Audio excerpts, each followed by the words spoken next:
Hey guys, welcome back to my channel. Today I wanted to talk to you about my favorite books of 2022 so far. I've had a great reading year so far. I have already surpassed my 52 book goal, which is crazy to think about.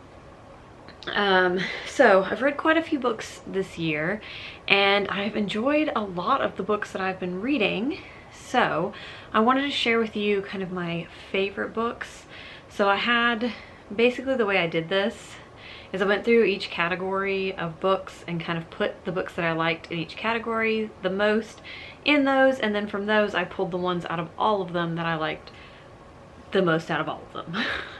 I don't know why I'm making this so complicated.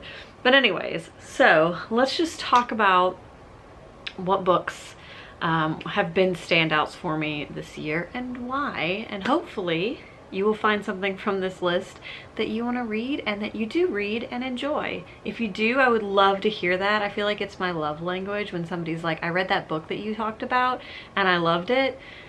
Even I read that book that you talked about and I hated it. It still is fun to see what books you guys pick up on my recommendations. So let's jump into the books that I have loved the most this year. And these are really in no particular order, just kind of the ones that struck my fancy. So the first one you will have seen me talk about in my mid-year book freakout tag, which is This One Sky Day by Leonie Ross. I won't repeat everything I said in that video, so if you want to hear more you can go back and look at that one, but essentially this is a book set on an island called Poppy Show, and everybody on that island has some kind of ability or power or magic that like a magic feature or magic power, and it's unique to the person, so wide variety.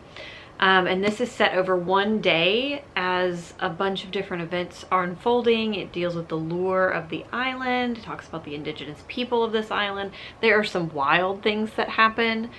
And the characters are just really lovely. This is a super layered fantasy-esque literary fiction. And I absolutely loved this and will hopefully be rereading this in the coming years because I feel like I would get so much out of it on a reread. And then the next two books are actually books I don't physically own. It's funny because I looked at my stats and I've read quite a few books that I don't own, which is unusual for me. But it's also something that I'm really appreciating the opportunity to do as my TBR shrinks, because then I can get things from the library instead of spending my money on them. And if I like them, great. If I don't, then I didn't spend money on them. But I'm also supporting my local library. So the next two books were library books, and I don't have them physically to show you, but I will pop up here the covers.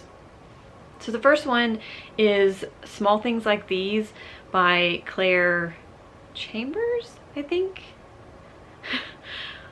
Anyways, this is a slim little book about it's this man who witnesses something around, it's like around Christmas time, so it's a very wintry story in a very small village, and he witnesses something happening in connection with this convent that is kind of on the outskirts of their town, and it's sort of how he reacts to that, how the town, like, does the town know about it, what is going on there, and like it's just this kind of a little bit morality tale, but it's like it's such a human story, and that this man is really grappling with like, what are the consequences of this, what are the consequences of that, and what he ultimately decides to do.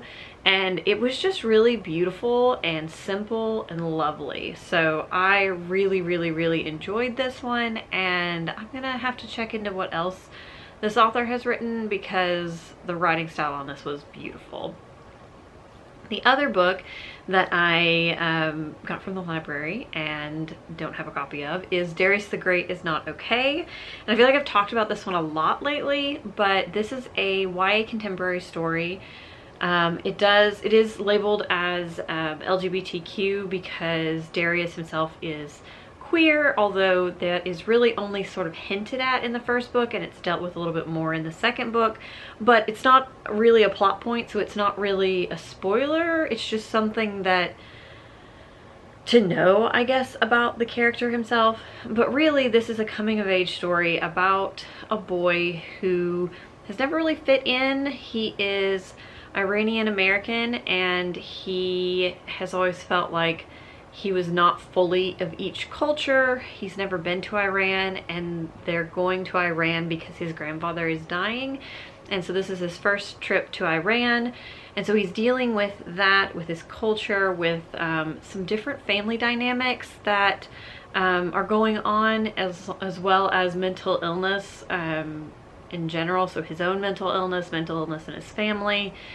And it's just like a beautiful story about family and about culture and about friendship. And I loved the way this handled like the family dynamic, because there were some real painful points, but it felt so organic.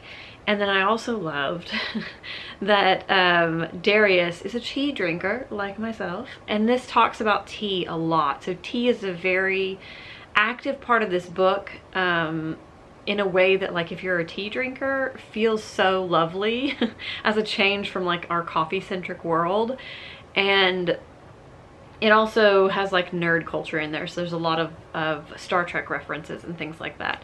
So it was really fun and sweet, and I feel like this book is going to be with me for a very long time. The sequel was lovely too. Not as good as the first one in my opinion, but I definitely am looking into what this author has written before, or what's coming up from this author, because I am a fan. Next, I have this lovely essay collection. This is You've Changed, and I'm gonna hold the book up because the name, she kind of tries to explain how you pronounce her first name, but I am positive I'm still pronouncing it wrong. So it's Paye Mothetwar, and like I don't think she pronounces it war, so I'm not sure. And I tried to look it up and I did not find anything that was conclusive, so my apologies on that. So she is a Myanmar author. She was born in Myanmar. She studied abroad in a couple of different places, but ultimately came back to live in Yangon. And this is a bunch of beautiful stories about her family, about her culture, her day-to-day life. And I thought this was so charming, and that she's just a fantastic writer in general. But the way that she wrote about, like, one of my favorite stories in here had to do with her love of baking and how baking isn't a part of her culture.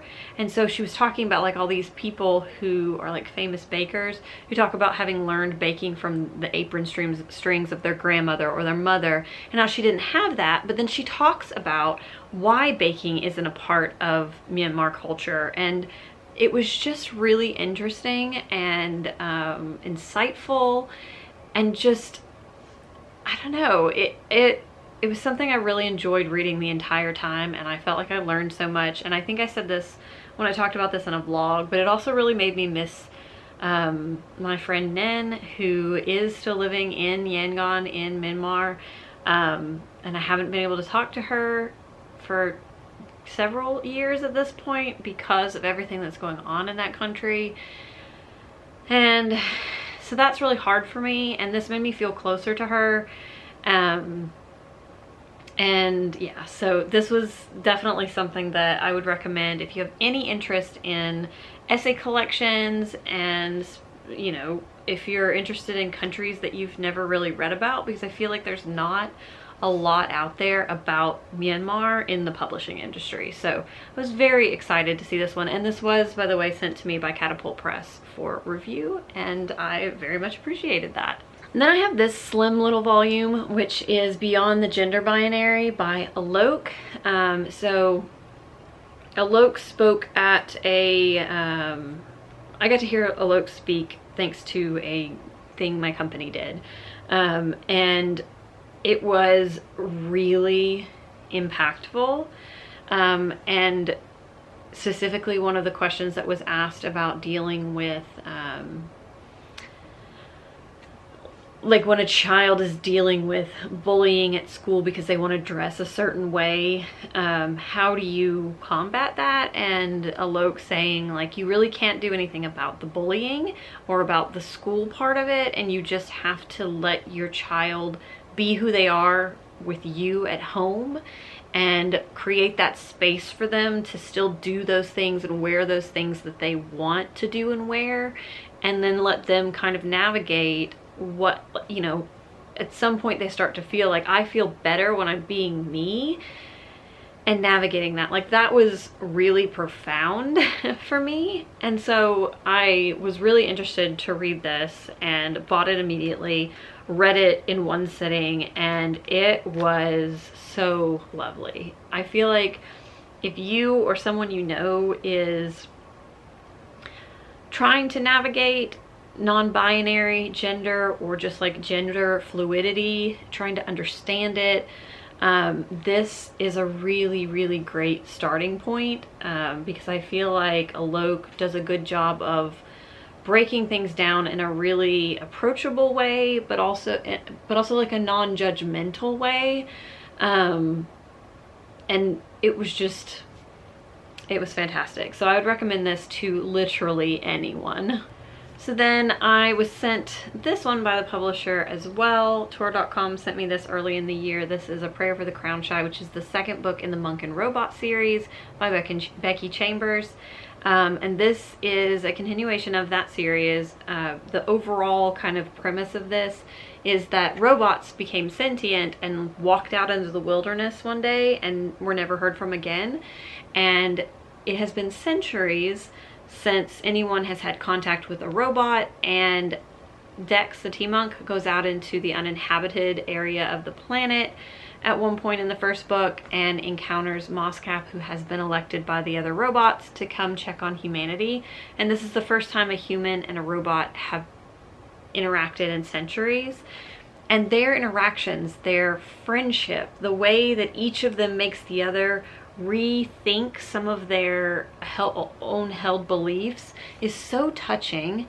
It also just makes you want to slow down and think and experience things. And I think that's why I look forward to re-listening to this on audiobook, because it makes me feel like I need to slow down and think about things. And it's wonderful. This world is wonderful. The different encounters that Moscap and Dex have just are so interesting to watch, and I'm glad to see that this is going to be a continued series, because the way this book left off, it's obvious that there will at least be a book 3, and I can't wait to continue on with these characters.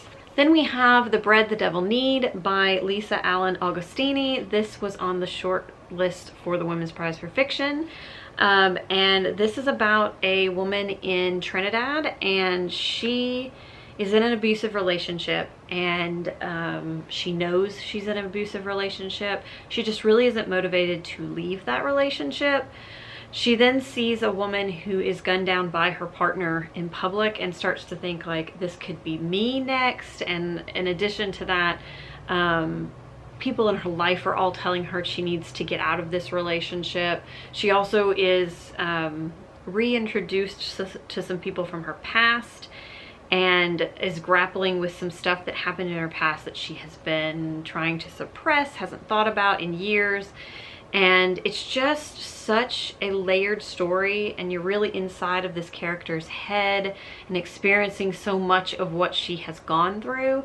And it was just very impactful, and it was just so refreshing.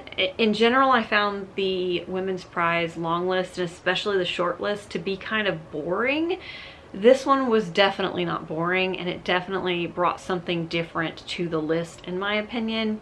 There is a trigger warning, I would say, for child abuse in this, and obviously for domestic violence, but I didn't think that any of it was done gratuitously. And while there's one scene that's really hard to read, it's kind of over and done really quick, and there's a reason why it was there, and you really get the character grappling with what that moment meant for them. So overall, I just thought this was such an incredibly written book. Next we have You Truly Assumed by Layla Sabrine, and I actually listened to the audiobook of this and it was also phenomenal. This is a YA book about 3 teenage women who are Black and Muslim, and this is about, they connect because because one of them starts a blog, and then they kind of, their different skill sets and how they use them to help her with her blog, and they become kind of like the behind the scenes of this blog. But they live in different areas of the country, and there has been a terrorist attack in the city where one of them lives, and like the ripple effect of that across the country, so it impacts all 3 of them in different ways, but it also shows their different lived experiences. So they're all Black women who are also Muslim, but they live very different lives in different communities with different, you know, beliefs and hobbies and interactions and family dynamics. And it was just so wonderful to see all of those different perspectives, when I feel like a lot of people see someone who's Black and Muslim as like a monolith, and this is very much like, that is these people are not a monolith, and that's amazing. And I think more of this should exist, especially in YA and middle grade literature. I just loved all 3 of these characters, and I will be absolutely keeping an eye out for anything this writer does in the future. And then I have an essay collection called Good Mom on Paper, which is about writers and creativity. So it's writers writing on creativity and motherhood. And I will say, this is not a book just about writing or about the creative process. This is very much about creativity and motherhood, and some of the stories don't necessarily include creativity even, but they all kind of intersect in that they have to do with motherhood. So all of these people are mothers, and they all have a different lived experience. So I loved that this was a wide variety of perspectives on motherhood. And there's actually one story that's anonymous, because she did not want to share her daughter's story. She wanted to share her daughter's story, but she didn't want it to be tied to her daughter, because she wanted her daughter to have that that ownership of her own story, so that if someday she did want to share it, then she could. But yeah, I don't know how to explain that exactly, but that story was super impactful, so I'm glad that it was able to be included. But I also love the respect she has for her daughter, to not tie her name to it, to allow her to let it still be her story. So that was amazing. There are all kinds of perspectives. This was sent to me by Book Hug Press, which is a Canadian press. So these are all, so there were several First Nations Canadians in there. It just, yeah, I really, really enjoyed all the different perspectives on motherhood from all of the different backgrounds, all of the different schools of thought from parenting. And that little bit about creativity thrown in was also spectacular. And last but not least is one I also don't own, which is volumes 1 and 2 of Lightfall. This was a surprise delight. This was a series that I just sort of randomly stumbled upon and decided to read during Whatever-thon, and I'm so glad I did, because this was so charming. It's about a little girl who is, so the little girl's adopted, and her grandfather is a pig wizard. I don't know how to make that not weird. Is a pig wizard, and he goes out, like one day she wakes up and there's a note saying that he's like gone out to deal with this thing. She is not aware of it. They live in this world, it's a fantasy world where there's no sun, and the only places of light are these like spheres with like a flame in them, that they call the lights. and then she kind of slowly figures out that something's going on related to these lights, and like she encounters a character that is thought to have been extinct, but he's not. And so she ends up pairing up with him, and like their friendship and camaraderie is really cute. It's a quest story, but it's also very much about her overcoming her own anxiety, and the way that it depicts visually anxiety as like a spiral was absolutely amazing. And it's something that I love to see in middle grade fiction, because I think that definitely will help kids who are navigating this, who feel this, seeing it visually and being like, that's how I feel. I just thought that was great. And everything about the story is just sweet and charming and fun and adventurous, and I can't wait for the continuation of it. So those are my favorites of 2022 so far. I've read so many good books this year. There were so many other ones that just narrowly missed making it onto this list, but I didn't want it to be too long, so these were the standouts. If you decide to read any of these, I would love to know. And then I would also really love to know what your favorite read so far this year has been, so definitely leave that in the comments. I am always looking for recommendations, and like I said, I've been using my library a lot more, so give me some recommendations that I can pick up at the library. Yeah, so I hope you guys are having a wonderful day, and thank you so much for watching. I will see you next time.